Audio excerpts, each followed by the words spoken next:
Bolivia, South America.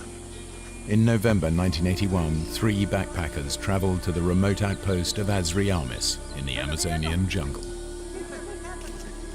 Yossi Ginsberg is a 22-year-old from Israel, fresh out of national service with the Israeli Navy. The reason why I came to South America was one reason. It was very clear to me. I wanted an adventure. I was very, very naive, bright-eyed, open to the world. Everything is possible. With Yossi is Kevin Gale, an experienced traveler. He's a 29-year-old photographer from Oregon. I was traveling, I had an agent in New York, and I was sending my shots to him. So I had motivation to try to have some shots published. And of course I was thinking maybe I'll publish some in National Geographic, but it was primarily for myself that I was doing this. With Kevin and Yossi is Markus Stamm, a 29-year-old school teacher from Switzerland. Marcos and I had been great friends. We'd been traveling off and on together for 8 months. He was going through a crisis. A relationship had just broken up and he was falling apart. And he just wanted to escape. The 3 friends have spent months backpacking around South America. But now, a charismatic Austrian, Karl Ruprechter, has drawn them to Asriamis with the promise of a real adventure. He will take them into the uncharted rainforest to meet a lost tribe of Indians, never before seen by Western eyes. Whoa, lousy map. No detail, the whole of Bolivia in one map. Look, I marked the field. See that? That's where we are now. We cross the Tuichi River. We cut the trail for 4 days, and we end up at the village. And then you see the real Indians. There was an X with a pen. Carl said, the Indians are there. We had no reason not to believe him. He told us that he was a geologist, that he had been in South America for 15 years, that he'd been in the jungle numerous times. He was an expert in the jungle. So I had no reason to doubt his word. Listen, it's gonna be tough, but we'll go in together and we'll come out together. Agreed? Yeah. Okay. Good. Let's do it.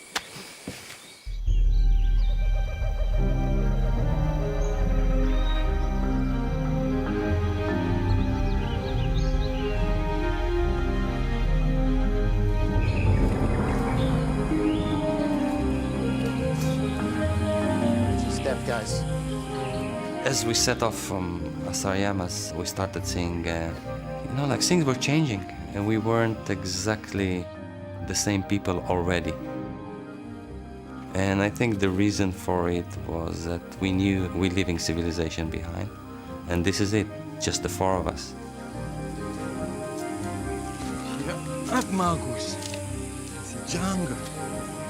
The friends follow their guide into the rainforest. Ahead of them lies a week-long hike to the Indian village. From there, Carl has told them they will return to civilization by rafting down the Tuichi River. You know, Carl is not so tough. What would you know about it, Yossi? You were never in nature like this before? Well, I was in the military. Yeah, that was the Navy. This is the jungle. Where's this damn village? Oh, this is bad, my friend.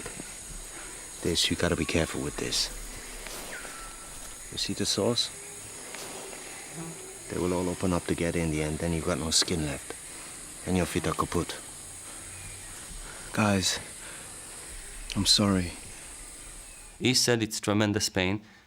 We didn't believe him, because it was part of it. Okay, now he's complaining, he's always finding a reason to complain. Marcus should rest. One of you could go now with me to make contact with the village and then come back for Marcus. The village. You said 3 or 4 days max to get there.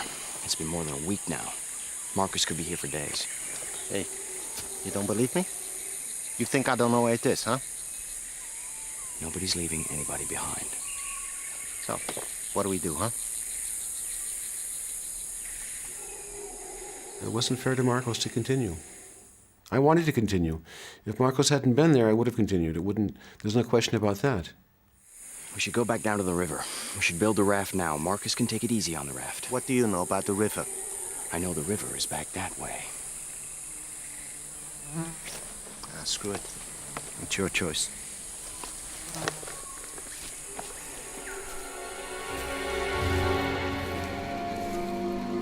Forced to abandon their dream of visiting the Indian village, the adventurers head back to the Tuichi River. Now they will raft out of the jungle. My dream had been shattered, and I was very upset. And I knew I wouldn't have another chance. So I was in a pretty foul mood. I was very upset because my dream, to make contact with the Indians, that dream was gone. And, it was mainly because of Marcus. Immediately, we knew it's a mistake. Left! Left! Go left! What left? Easy Coral line, good line. We're on the Coral line, we're right on course. Go deep! In the rainforest, Carl was the authority, and rightly so. But not anymore, because on the river, Kevin saw immediately that Carl is no authority. It was ridiculous, because Carl didn't know how to swim. It was very obvious to me that Carl didn't know what he was doing in the raft. And I let him know. I told him that he was doing everything backwards. Listen to me, we do okay. Carl, nobody's gonna drown. I think we are, okay. Maybe it's my imagination. So now there was like fighting on the raft. They were fighting because Carl said, we have to pull to the left. And Kevin said, nonsense, you have to go to the other side. Come on, pull you. Carl would scream and curse. Don't listen to me. Look what happens, huh? What I tell you? Crazy on a river like that, like no cooperation, no friendship. It was hell.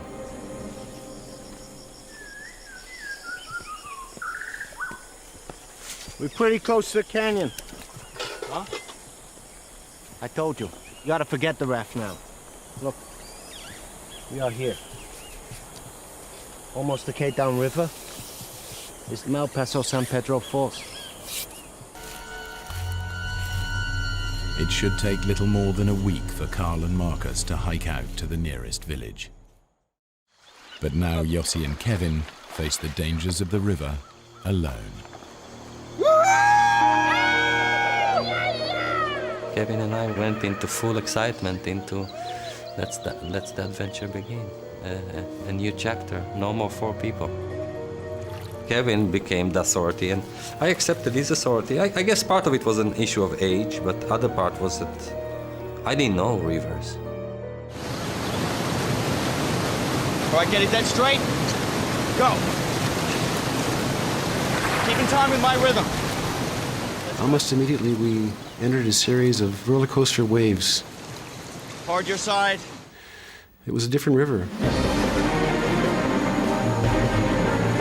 Paddle hard.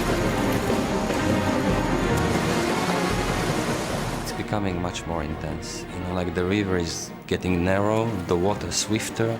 And certainly, it was a bad decision to continue. That was a major mistake.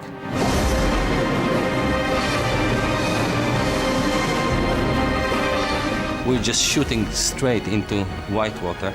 Both of us were lying on the raft. That was the only thing we could do. Suddenly, it was clear to me that nothing that can prevent us from colliding with this huge rock that was approaching.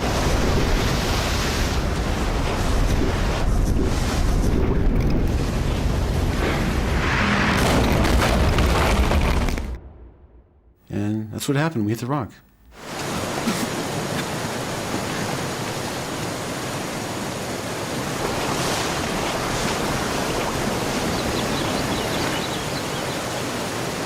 All right, Yossi. I want you to listen to me now, okay? We can't stay here. All right? So I'm gonna jump, okay? I'm gonna swim to the shore, and I'm gonna throw you a line. I don't want him to jump. He tells me why he's jumping, and his plan is completely suicidal. But in that stage, I think not only that it's suicidal, he kills me. Kevin, no! Kevin!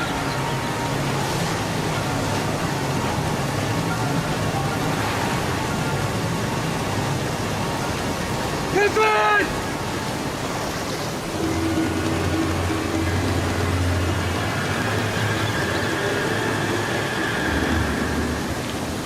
Kevin, don't leave me! All right, Yossi, throw me the shoes and the machete. I saw the raft teetering back and forth on the rock. And then at the same time, the raft moves, and I hear that terrible screech. The mass of water just... Yossi!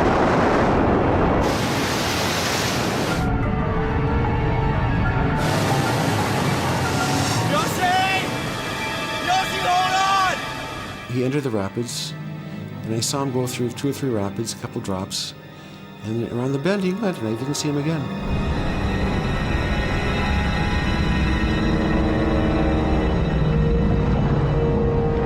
It's like huge pressure on my chest. And I can feel that, you know, like the power of the river. I'm shooting at such a high speed and deep under the waters. It's like the pressure surmounts. I cannot breathe. I feel this is it. I'm exploding. I'm dying. And I knew this is my end.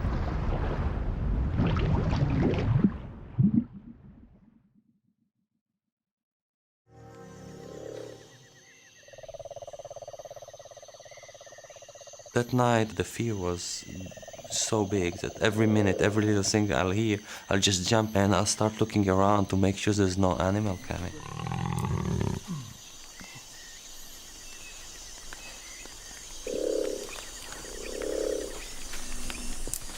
I just clearly heard some branch breaking. Something is moving. I knew, I'm not imagining that something is moving near me. I look with the flashlight around, but the moment I put the beam on, I see the face of a jaguar.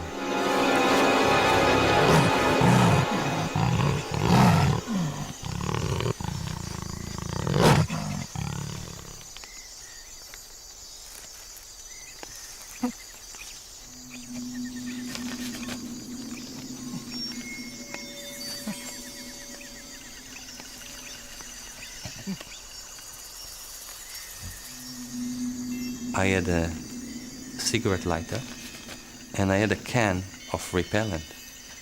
And I remember that I saw that in a movie that you can actually set the repellent on fire.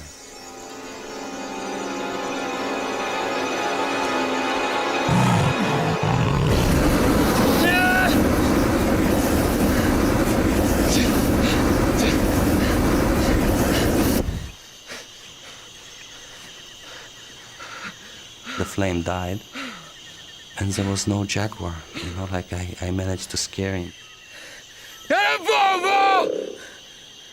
I sat there for the rest of the night, and you know, I started crying and screaming and trembling. It was consuming, that fear.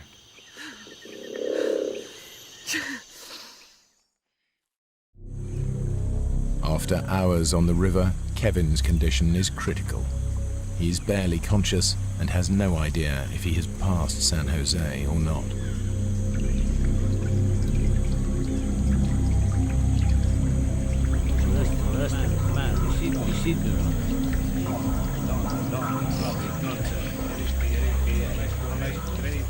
All of a sudden, I see a canoe. The current is swift, so it's taking me downriver quite a ways.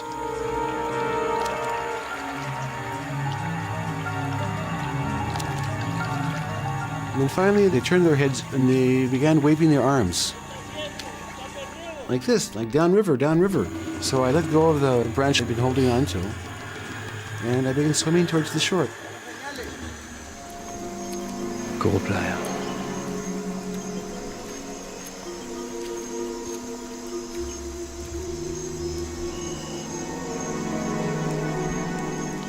Kevin!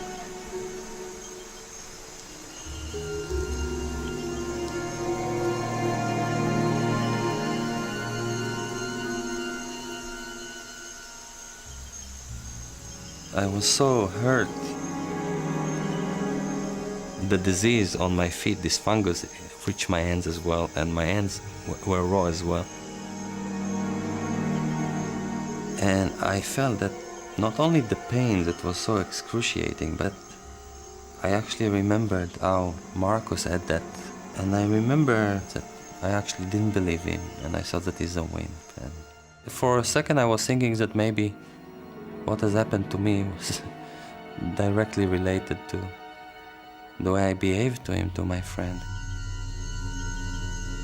And now I know, because I suffer myself.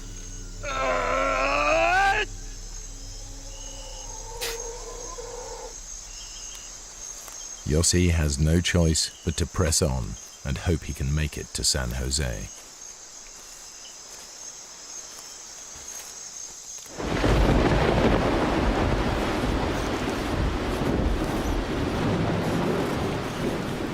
The rain was merciless. It was so tough. The night came and it was very hard to escape. What happened is quite unbelievable. I didn't know of that phenomena, but literally the jungle started collapsing.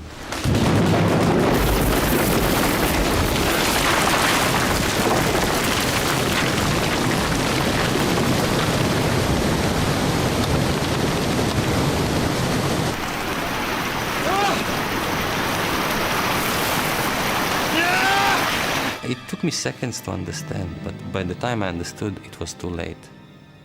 It was a flood, and the river rose. No, no, no! No!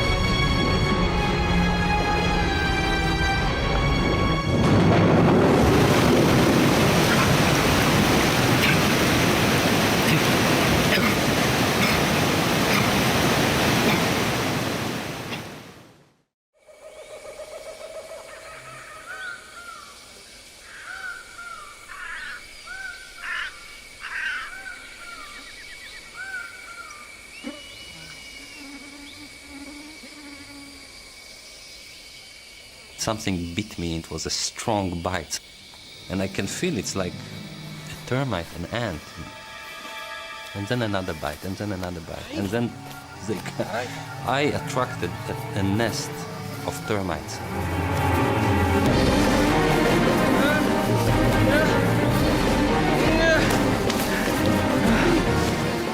And there were like hundreds of them, and then thousands of them, and I couldn't escape. There was no way I could escape.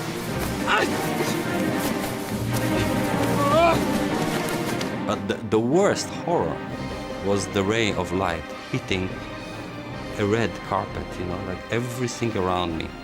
5-6 meters around me, everywhere. It was all red and moving.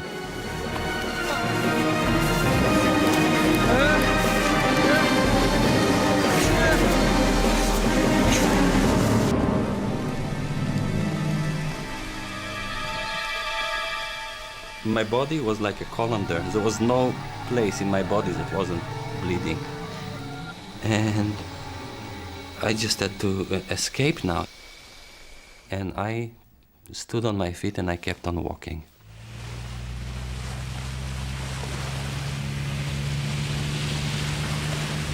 I told him that I want to go as high as possible, up the river as much as possible.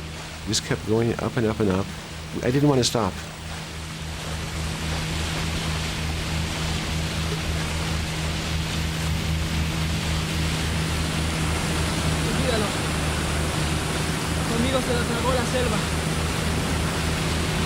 The jungle is just the jungle.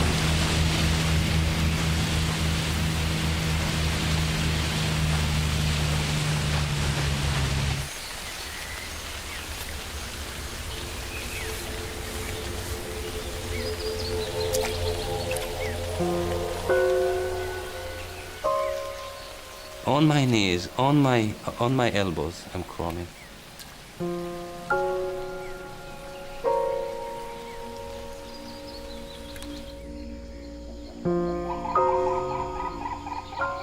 Suddenly I started seeing a few things that I recognized, and It was actually Kuri Playa. I went all the way back to that deserted mining camp. But the mining camp wasn't there anymore. The flood took everything.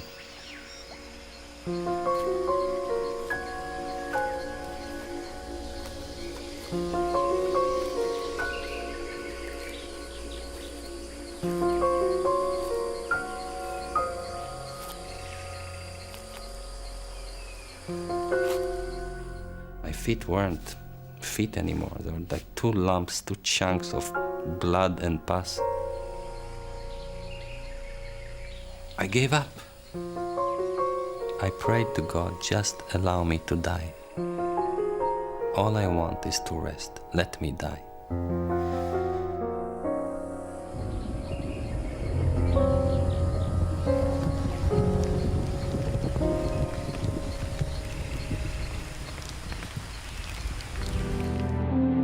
Yossi and Kevin were safe, but they had yet to find out what had happened to Marcus and Carl, who they'd left to walk out of the jungle 20 days before.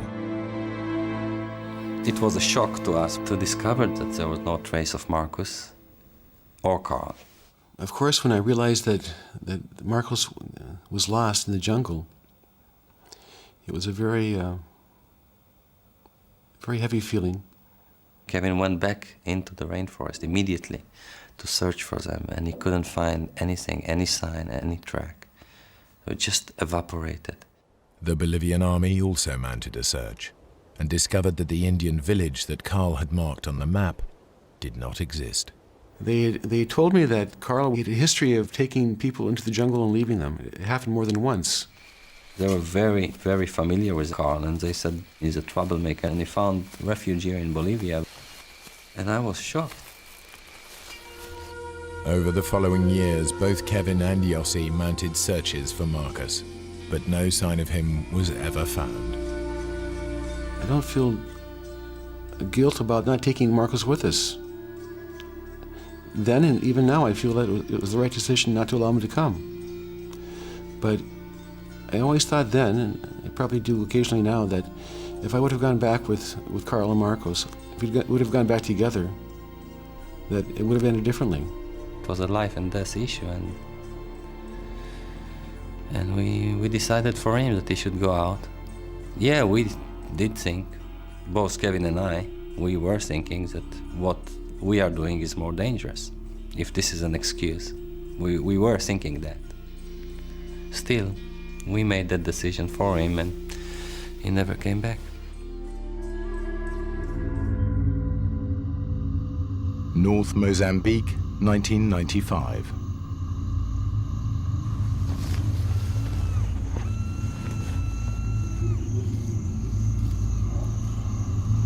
Chris Moon is working for a charity clearing landmines.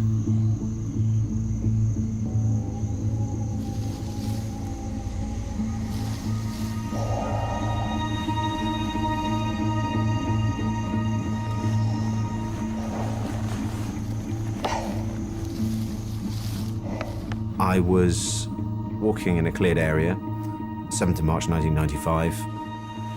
For some strange reason, I felt something was wrong.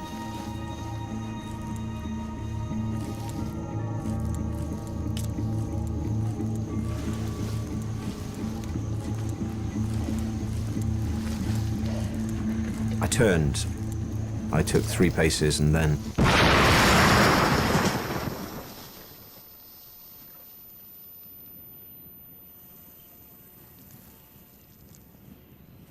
I realized in a split second that there was only one possible cause for the blast, and that must have been something I stepped on. Looked down and I saw that there was a hole in my right hand that was the same size as the demining tool that I'd been holding. The blast drove the flat end of this prodder through my hand, and I recognized the shape of it. I began to think, right, well, what is the worst possible thing that can happen? I knew that the worst possible thing that could happen was that both legs would be completely blown off, my guts would be hanging out, and I'd be about to die. In the storybooks, they say your life flashes before your eyes. Well, it's not really like that, but you are aware of everything you've done, the good things, the bad things. And above all, suddenly everything makes sense. Even on the verge of death, he knows he's a survivor. He's already been through far worse. On the other side of the world, deep in the forests of Southeast Asia.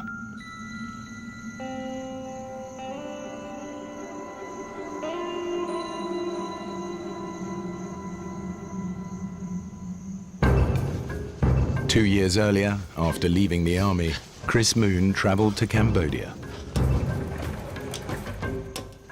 He was there to learn how to clear landmines. It was his first demining job.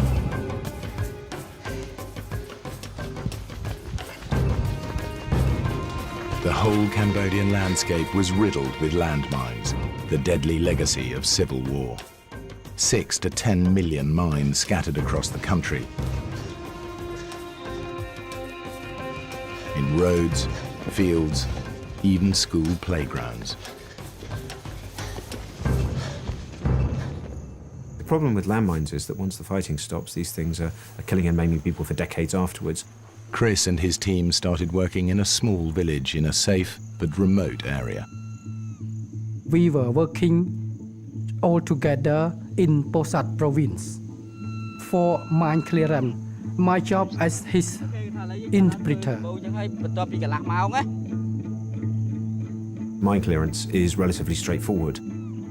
They're working in a metre-wide lane, which is very clearly denoted with white sticks.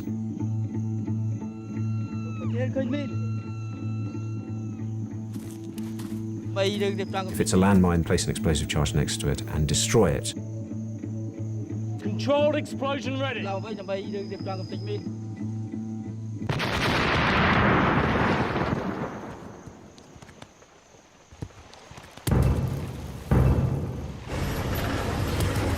Although the civil war had finished and the United Nations were now running the country, the Khmer Rouge still posed a serious threat. And what about Khmer Rouge in this area? No, you're safe around here. They're all well out into the jungle. The Khmer Rouge were holding the forests, and the forests and all of those areas were very much for us no-go areas. Anything else I need to know about? Stop unless you absolutely have to.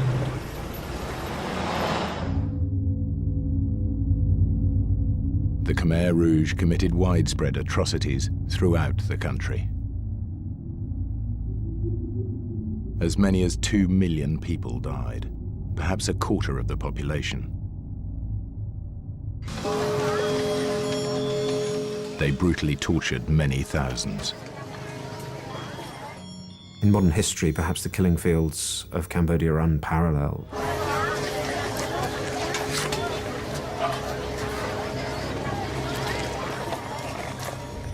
When Chris first arrived in Phnom Penh, he visited the S-21 Genocide Museum.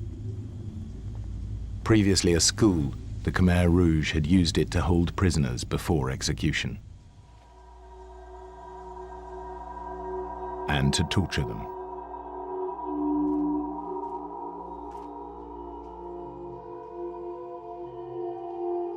He quickly learned the details of Cambodia's brutal recent past. The Khmer Rouge had taken over the country on April 16th, 1975. They forced everybody out of the towns. They turned the country into a huge labor camp.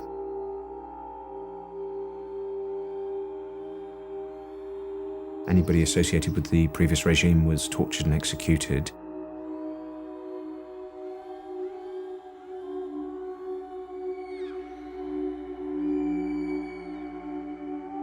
Before long, he himself would be a prisoner of the Khmer Rouge.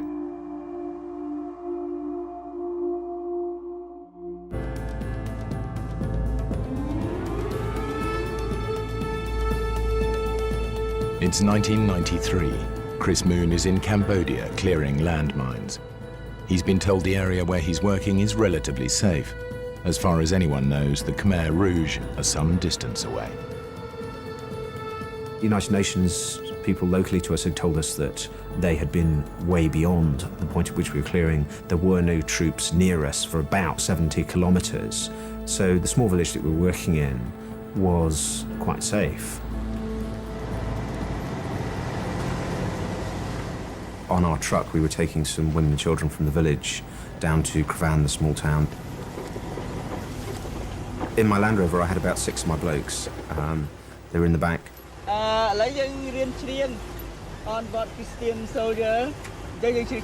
My Cambodian colleagues asked me if I knew any English songs, and for some strange reason, the only song that I could remember the words for was Onward Christian Soldiers.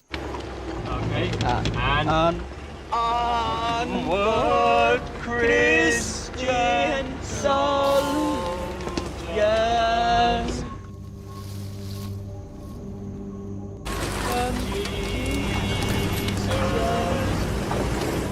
We were going down the same road that we'd always been going up and down when we reached a clearing. And I saw some movement in the bushes, and I just felt something was wrong. I began to wonder if my eyes were affecting me. The bushes seemed to be moving slightly. And then suddenly, charged 30 Khmer Rouge soldiers. I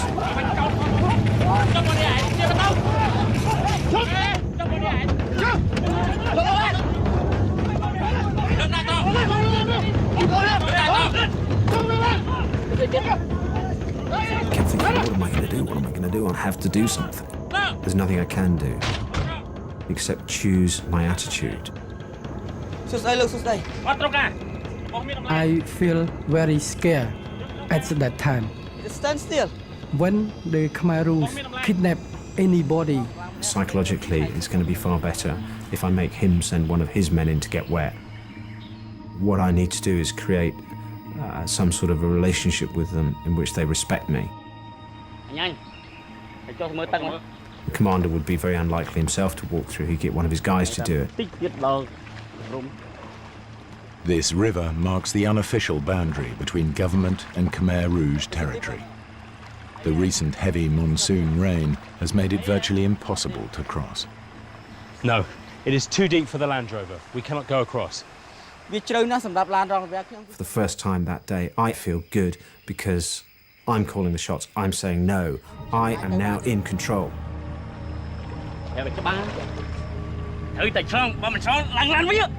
So you must cross the river. If you're not across, go back to the Land Rover. Hey, let's go. The Khmer Rouge soldiers are nervous. Until they cross, they're worried they could be attacked by government troops.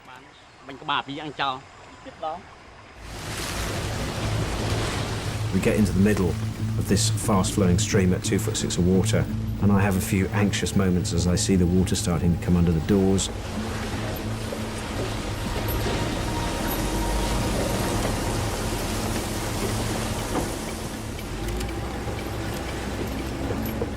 We just get through.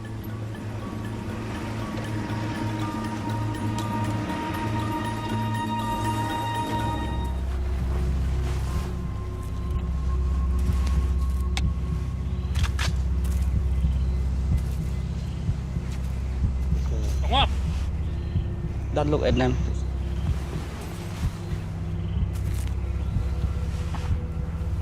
Did you ask the commander what we're doing here? Why have we stopped?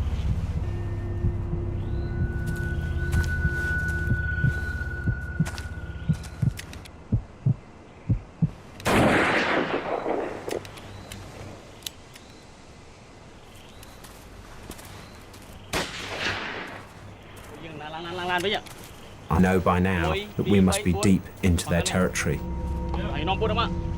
This is their jungle. Okay. What's going on? You have to follow the commander. Ask him why are we going?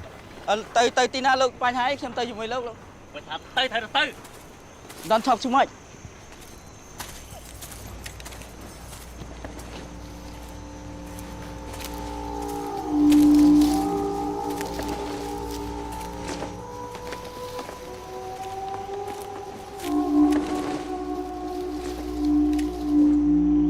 Well, little man comes towards us. He's got a hard face.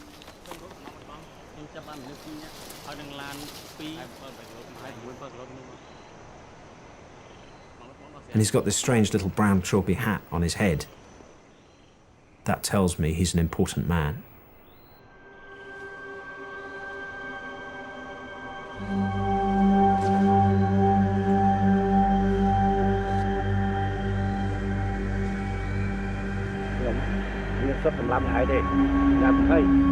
I don't have the authority to shoot you today. Let's go with us to see my commander.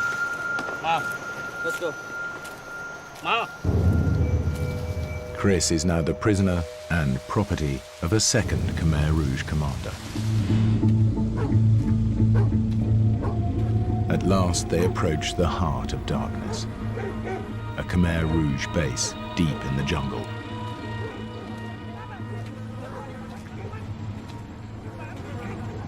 And the regional commander who can choose to have them killed or tortured.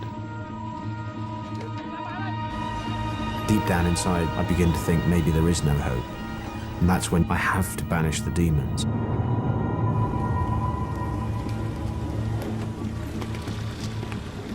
The only images I keep in my mind are all of us returning to the village. I stop thinking about just what the worst case scenario might be.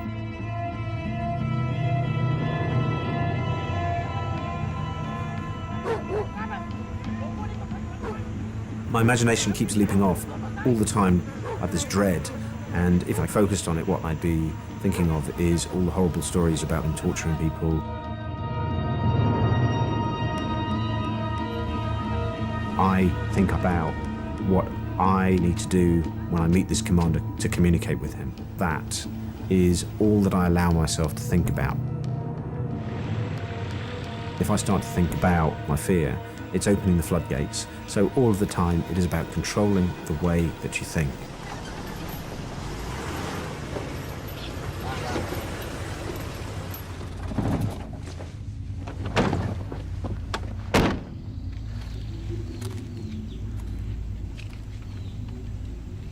Why? Not up there. He said they will bring you to the house. Where you go? Where are you taking him?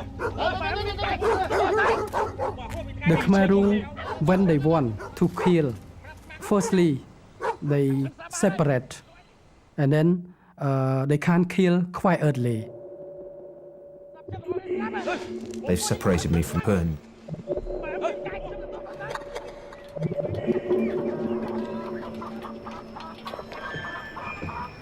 Wonder what's going to happen.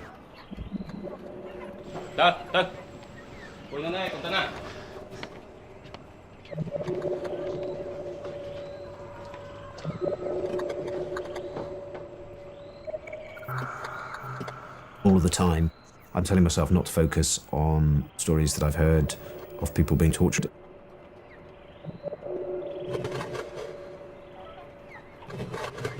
This is the end of the journey.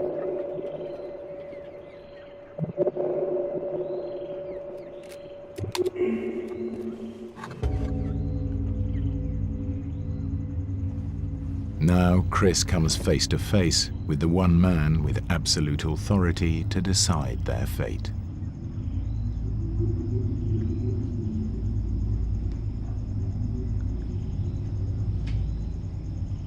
Their lives hang in the balance.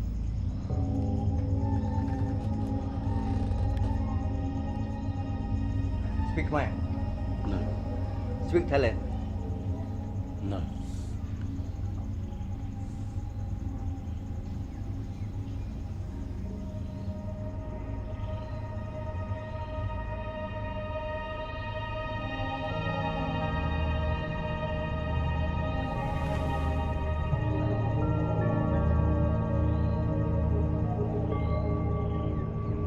You?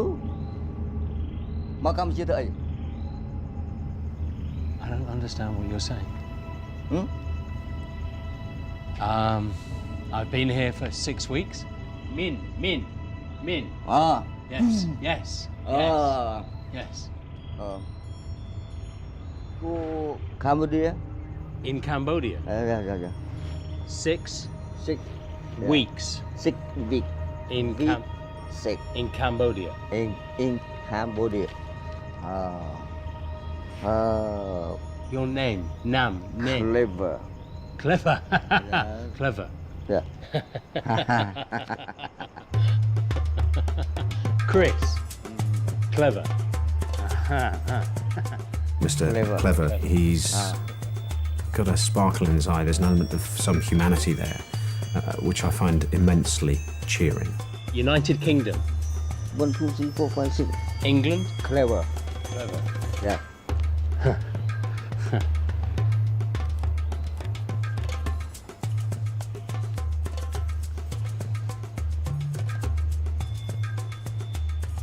Look, Chris Moon, He said that you have a good heart. Now he will use me as interpreter. He said, don't worry, he tried to help you.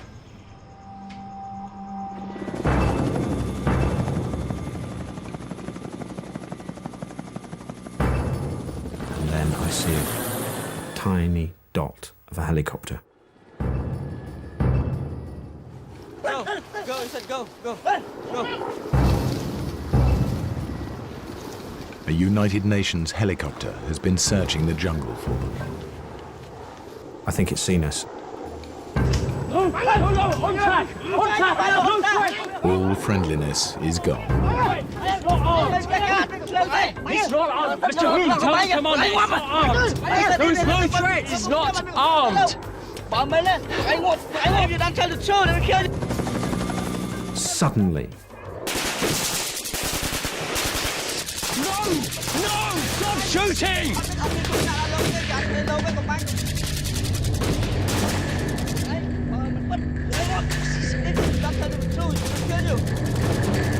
Chris and his colleagues have become a dangerous liability. Mr. Clever needs to get rid of them. Fast. So Mr. Clever changed his mind. And I thought that, it finished our life. He orders the commander who brought them in to take them away again. This time, he can do what he likes with them. by sending us back, it was the other commander's problem. That's why he sent us back.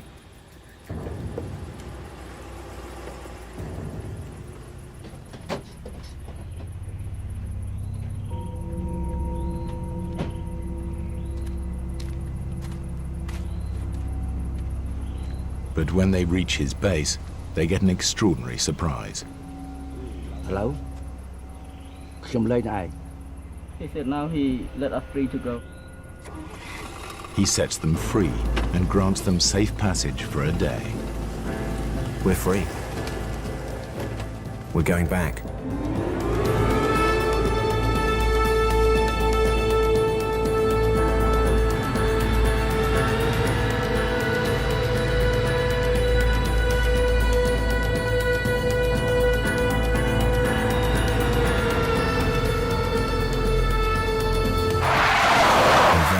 To my complete horror, the original commander who first captured them, angry that they're still alive. Hey! Nào được. Ở sao lên? Nào vào. Who allow you to come? He said, give me the car key and get down. Tell the commander. His commander has given us safe passage through this area. Look, make your guy look. Give me the car key. If I give him the car keys, how are we going to get home? You said get in the truck. Get in the truck. On the verge of freedom, they trade their Land Rover for their lives.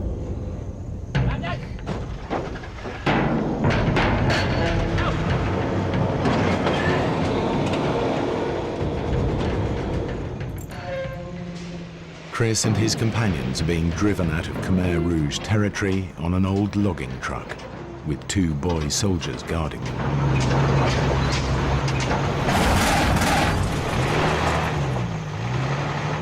Let's go. Stop for a while.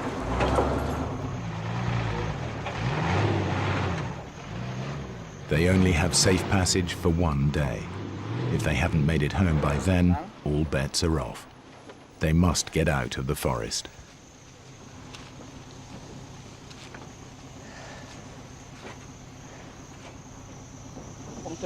We cannot get out. It's stuck too deep. And what happens if we stay here? Another Khmer will come and kill us because they only let us pass today. Chris tries a new approach to intimidate the boy soldiers and scare them into doing what he wants. What's this place? This is a ghost place. There's many people die here. Do you think the boy soldiers will be able to find their way back to the village from here? Okay, I will ask him. Bring them over. Oh, no, The Khmer soldier, they illiterate. So their belief of the ghost. Chris Moon, he said that, oh, this area is a lot of ghosts. If we stay here, maybe the ghosts kill us. Tell them we have to leave this place very quickly. Tell them this is a ghost village. I have seen them. They will be very angry if we stay. Now a new plan. Okay, which way? To walk through the night and to keep going until they're free. It will mean walking in the dark, through jungle, through rivers, through minefields.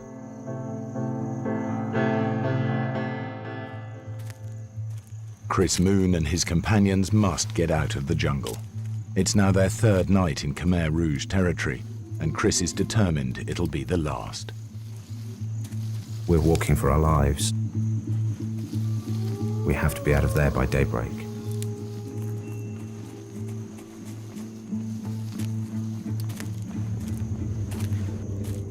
I make everyone put their hands on their shoulders. In the darkness. In this place where there are no rules. Where I'm just so angry with them for what they've done.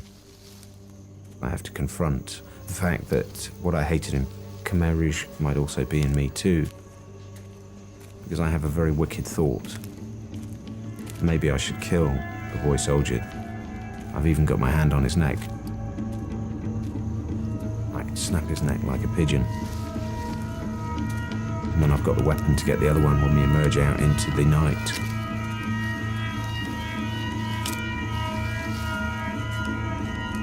In the end, of course, reason wins through.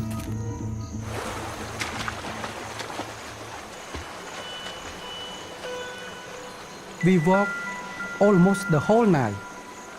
We walk and I'm very, very tired.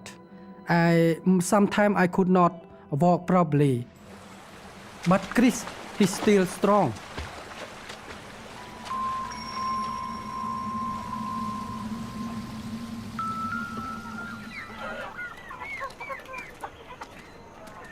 Two hours after sunrise, they reach the village where they started, and the villagers they last saw at the ambush.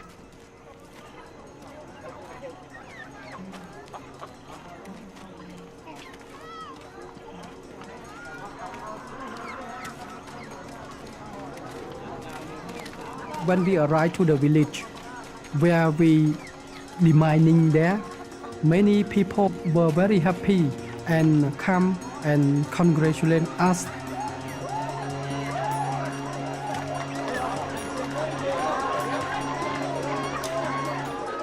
This is a place where the children are laughing and the children are playing. I think it's the most moving moment of my life. Simply because of the goodwill of these people who've suffered so much. And they're just so pleased that a bad thing hasn't happened. I said that, oh, they still alive, they still alive. Oh, God help them. Just said like that. And then somebody comes up to her and says, thank you for coming to clear the mines here. And at this point I get a very big lump in my throat and I must confess I shed a tear, which I rapidly wiped away in a sensible and British fashion.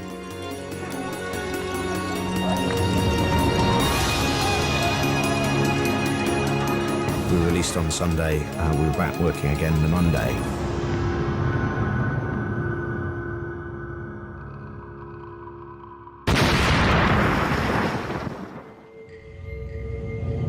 Get back!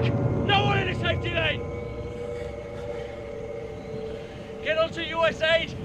Try to get the copter to come in and do a casevac!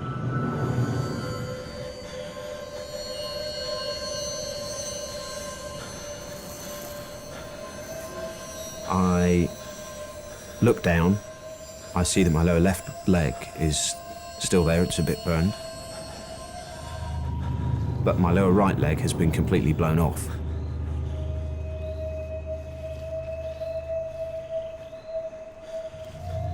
And then I have this overwhelming desire to scream, "Oh my God, I've had my leg blown off." I take a deep breath and I say, think before you act, think before you act. Fine, I'm back in control. And I think, well, there's actually not much point in shouting that, because when the medic gets here, he's probably going to notice.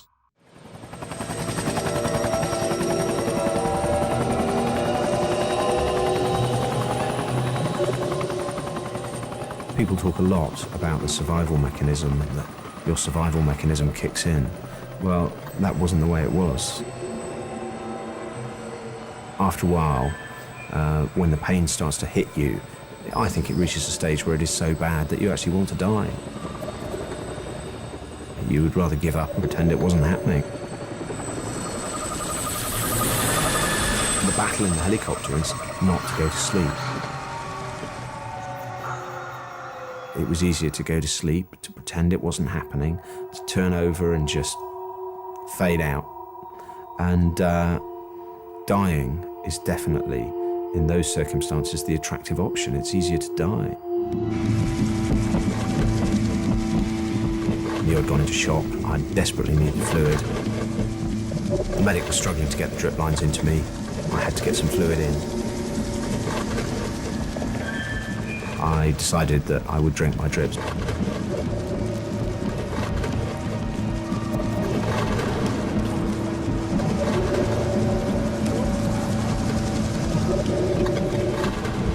I drank 2 litres of saline, and I felt, as I bit through the plastic, that I would survive. It didn't enter my head that I wouldn't survive. Once I'd made that decision to live, I thought of all the reasons I had to live. To see my family again, to see my friends, to see my niece grow up, who was then very young, and also I still had my job to do. I had a responsibility to my programme. I didn't want to die because I knew it would be bad for funding for my programme. When Chris reached hospital, his red blood cell count was so low, he should have been dead. His right leg was lost below the knee, and his right lower arm had to be amputated. But he vowed to make a full recovery. Within a year, he was running marathons. Eventually, he ran the Marathon des Sables, 7 grueling marathons across the Sahara Desert. 7 marathons in 7 days. Nav it down a bit. Big like this. When you've given all that you have to give, that's when you maybe start to get a bit of luck. But what happens most of the time is that we stop here at this point at which it's uncomfortable, at which it all hurts a bit too much. But the reality is that we have the capacity to go beyond that point if we believe we can. And many of the challenges that I've faced have been about having the confidence to say, right, I won't give in. I don't know if I'll make it, but I will never give up. I will just take one more step. And maybe that's what the journey of life is about keeping on going. If you fall over, keep on getting up.